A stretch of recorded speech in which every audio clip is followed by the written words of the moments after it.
Namaste everyone.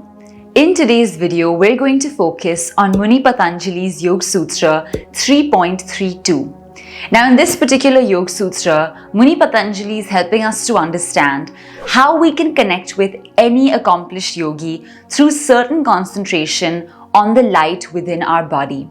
So let's take a good look at this sutra, start breaking it up word by word, and actually finding out how this is possible and what this particular vibhuti is all about. So the sutra itself goes, Murdha Jyotishi Siddha Darshanam. Alright, so this is the sutra itself. Now let's look at each of the words and start breaking it up even further to understand it better. The first word is murdha, and murdha is, referring to a particular location on top of the head, on top of the cranium region, which is also known as the Brahmarandhra. So this is a very specific spot that is being referred to here as the murdha. Then we come to the next word, which is Jyotisha, and this is referring to not the astrologer, which is a Jyotishi, not that one, but it's referring to the light source, so Jyoti or light. Then coming to the next word is Siddha. So Siddha talks about particular person who is a very accomplished yogi or somebody that has really achieved remarkable, feats or achievements within the path of yoga. So that is somebody who's Siddha. And then coming to the final word, which is Darshanam. So Darshan means a vision, to be able to see something or visualize something. So in short, what this sutra is telling us is that through doing sanyam on that particular light located at the top of the head or the murdha region, through that we are able to connect with and visualize any particular accomplished yogi whom we would like to focus upon. So that is the meaning in short of this sutra. But now let's go even further and start understanding what does this mean, how is it possible, and what is the process that a yoga sadhak would need to use. Alright, so here now we're looking at the understanding of the Murdha region or the Jyotishi present over there. Now, one of the most common things in all yoga experiences, especially the deep meditative ones, is a sense of being able to see an internal light.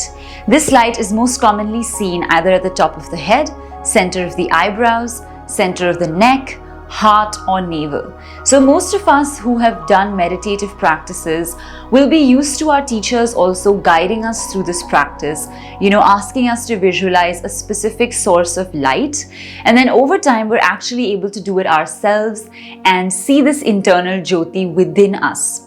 So it obviously takes many years of practice to reach that level where spontaneously we can concentrate on something and actually visualize light over there. But obviously this chapter is all about people who have become adept in the practice of yoga and all about the yoga sadhaks who are serious about the practice. So when we talk about this Murdha Jyoti, it's obviously somebody who's been practicing for a long time who will now be able to kind of see that light in the Brahmarandhra region, and through that they are then able to sort of connect with any of the accomplished yogis that are also able to connect with that Brahmarandhra or who may have actually made an exit through the Brahmarandhra. Now this is an important point to keep in mind, the concept of Mahasamadhi, or as we know that accomplished yogis or certain yogic practitioners are able to actually willfully take their pranic energy and their body, how do I say this in a way that it's going to sound easy to understand? Well, they're able to, through their Brahmarandhra, take the energy or life force out into the Brahman once again, and it becomes really easy for them to do that once they've been able to reach certain levels of Nirbija Samadhi.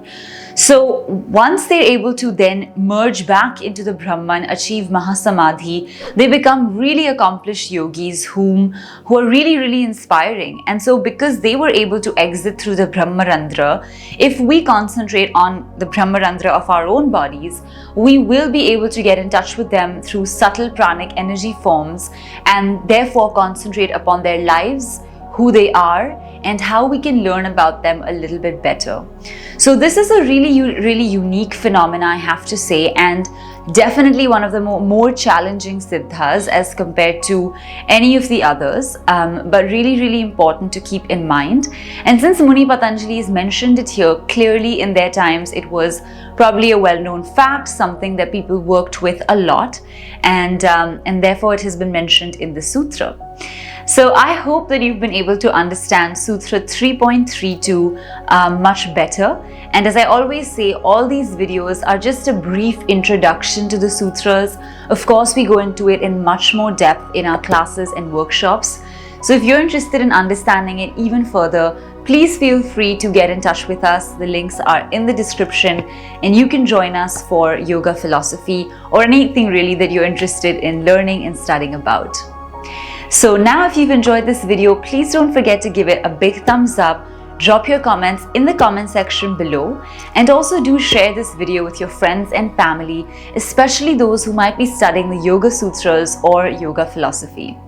At the same time, please don't forget to subscribe to the channel because we release new videos every single week, and we'd love for you to stay connected, stay in touch, and watch all the upcoming videos.